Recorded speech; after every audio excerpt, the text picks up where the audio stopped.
May I have the pleasure to invite now Ms. Tanja Pickardt. She is now based in Bonn, an advisor for sustainable agriculture. She has been advisor on land policy issues to Namibia and land policy also to GIZ. The floor is yours.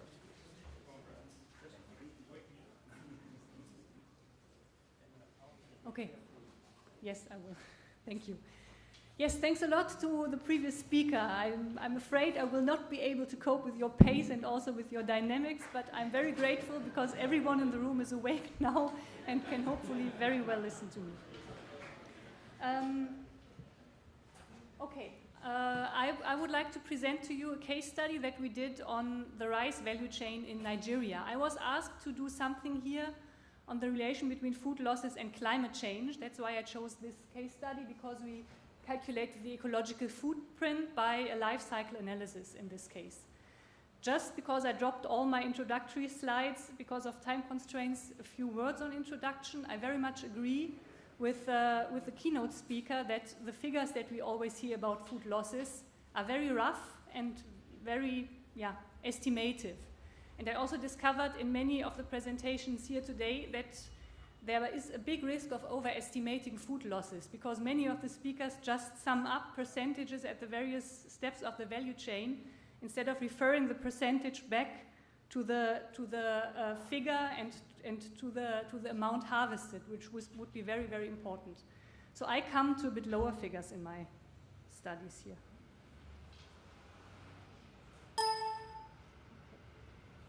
So this is the case study that we did on rice in Nigeria. Rice is a major staple food in Nigeria. We already heard that from also a speaker in this session. There's a large supply-demand gap, meaning that there's a lot of rice consumed in Nigeria, but the local production is by far lower. The demand is 5.2 million tons per year, whereas the average production is at 3.3 million tons per year. And the national rice processing capacity is only 2.8 million tons per year. So you see a big potential here on the one side. And on the other side, there's a lot of imports, so there's a big potential of processing and producing more in Nigeria.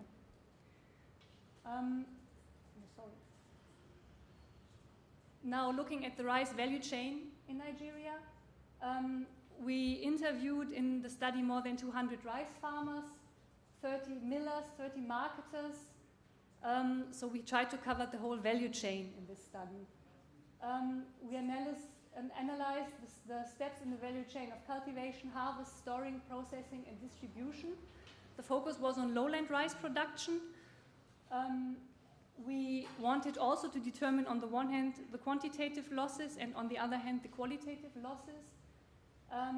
We provided recommendations for reducing food losses and guidance also for future investments with that regard. We discovered while doing the study, we also focused on post-harvest losses, mainly using the FAO methodology and also the definitions for food losses that are internationally used.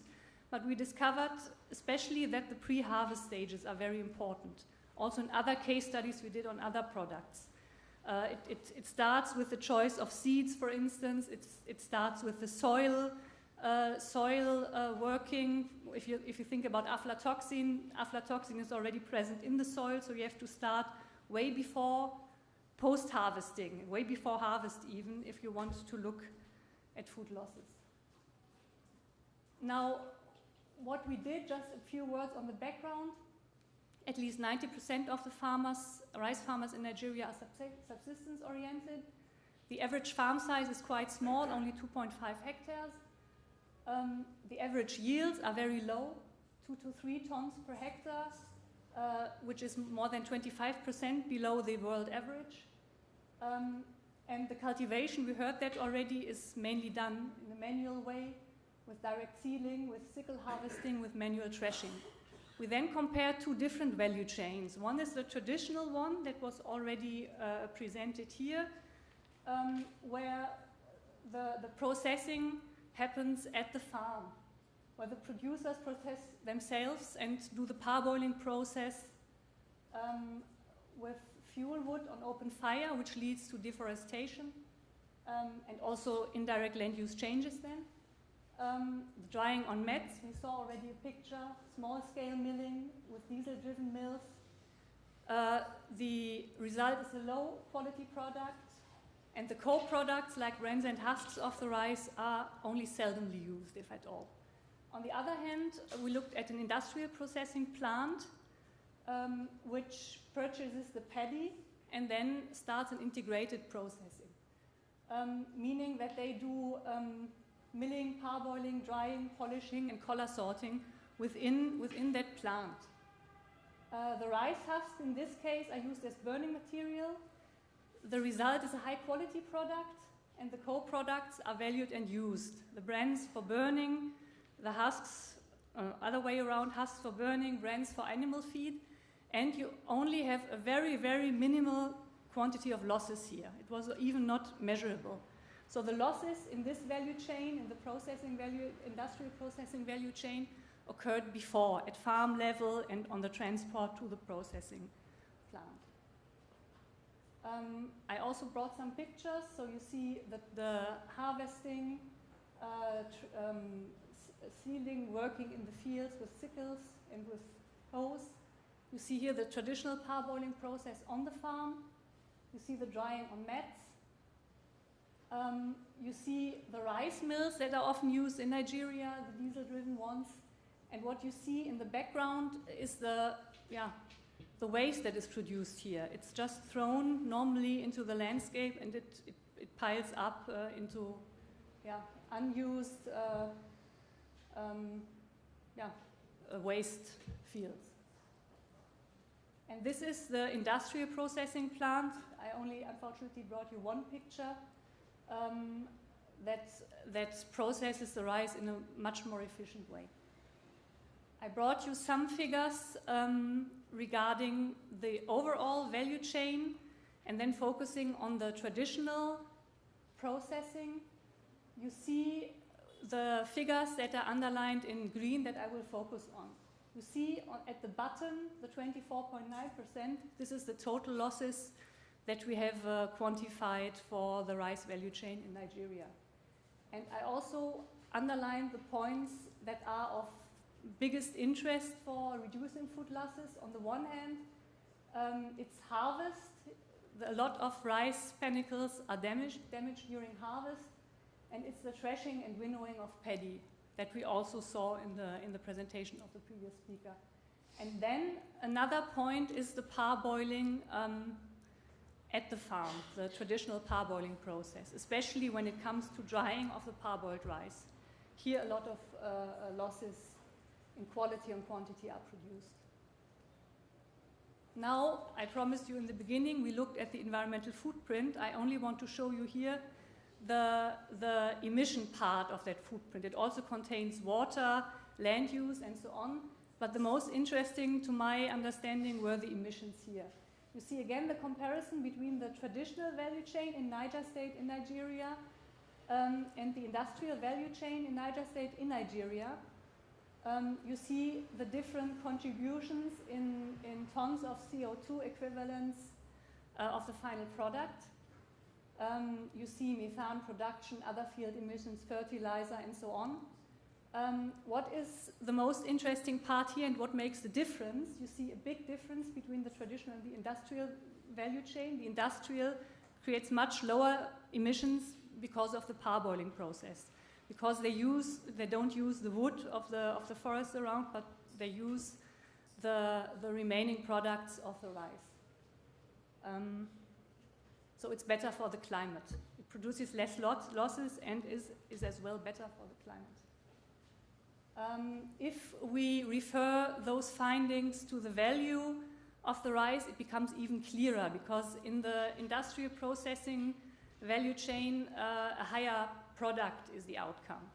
So here you see that it produces almost only half of the emissions compared to the traditional value chain. Now, the conclusions that we made is that reducing post-harvest losses is relevant both for food security and for mitigating climate change. And mitigation is here a key word, because in many agricultural activities we only think about adapting to climate change. But this is really a point where you can also say we contribute to mitigating climate change.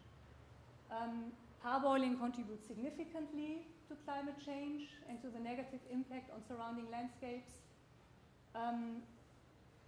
The industrial mill has improved environmental performance because of the integrated parboiling, of reduction in losses, of valuable byproducts, and an improved quality of the final product. Now, recommendations is on the one hand looking at good agricultural practices, organizing farmers in cooperatives, support inclusive business models, support cooperation with the private sector. This is not only true for rice, but we had the same findings for potatoes, for instance, in Kenya. Support also industrial processing. Here there's an important role of the private sector, so the investments for that need to come at least partly from the private sector, which is really key here. And when it comes to traditional processing, that will still, of course, continue. It's important to introduce improved rice milling machines that exist. I will have a photo at the end, that are capable to separate bran from husk and separate broken grains already in the milling process. And the use, of course, of modern parboilers that use way less wood than destoners, collar sorters, and packaging equipment is also important in this regard. Oh, sorry. Okay, next steps for us. We found that the quantification in case studies, like the one we did here, is very costly, lengthy. The figures are not reliable because it very much depends also on the season when you go there to measure. It varies a lot. Often they are also not concrete enough. That's why we decided to focus more on action, to go away from the quantification, to focus more on action and develop a rapid loss appraisal tool for agribusiness value chains that tells us where in the value chain the critical points are without quantifying, only relying on estimations of the farmers and some visual scales and participatory tools in order to then, in the next step, go into more in-depth studies that also, of course, then have to quantify. If we did cost-benefit analysis, for instance, of possible intervention areas, we also need data on the losses before and after those interventions in order to be able to monitor. So it continues a hotspot analysis of value chains. It has been tested for the first time in Ghana on the maize value chain, but more tests will follow. We want to apply it in the first instance in the projects implemented by the German Development Corporation on value chains worldwide. But of course, whoever is interested may contact me, and I can also make the material available. The user guide is ready for publication, so you have my contact details here, so you can contact me on that. Thank you for your attention. You have the two studies for download here as well. Any questions, please?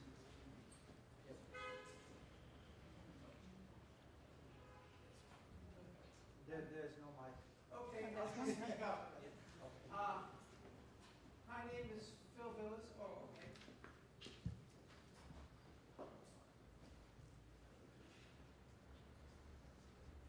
Thank you. My name is Phil Villas. I'm president of GrainPro, and thank you for a very interesting presentation.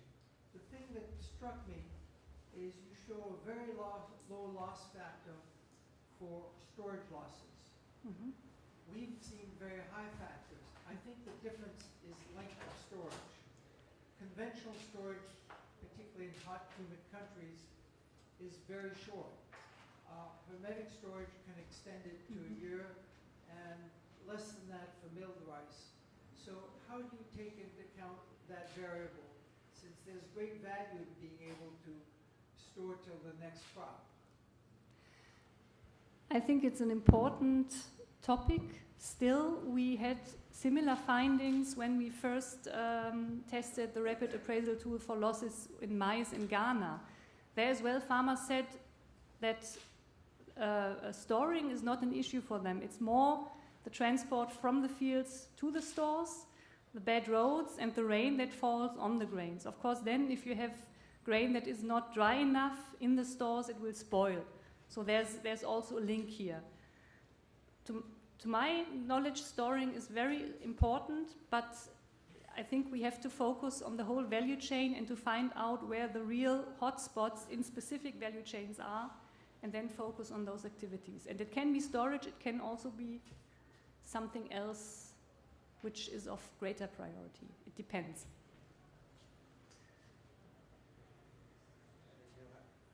Quick one. I wanted to find out if you asked the question of why people were not doing industrial processing with the rice and were using the traditional methods. Because I'm sure they saw the difference. So why do you think we use the traditional method rather than the industrial? I think the main problem is that you don't find enough industrial processing plants. As I heard another example regarding juice this morning, there's a lack of processing facilities in many developing countries. And as long as this is not there, of course, the farmers are not able to sell their paddy to them. I think if in the moment they are there, farmers would be interested to sell their rice as well. Thank you.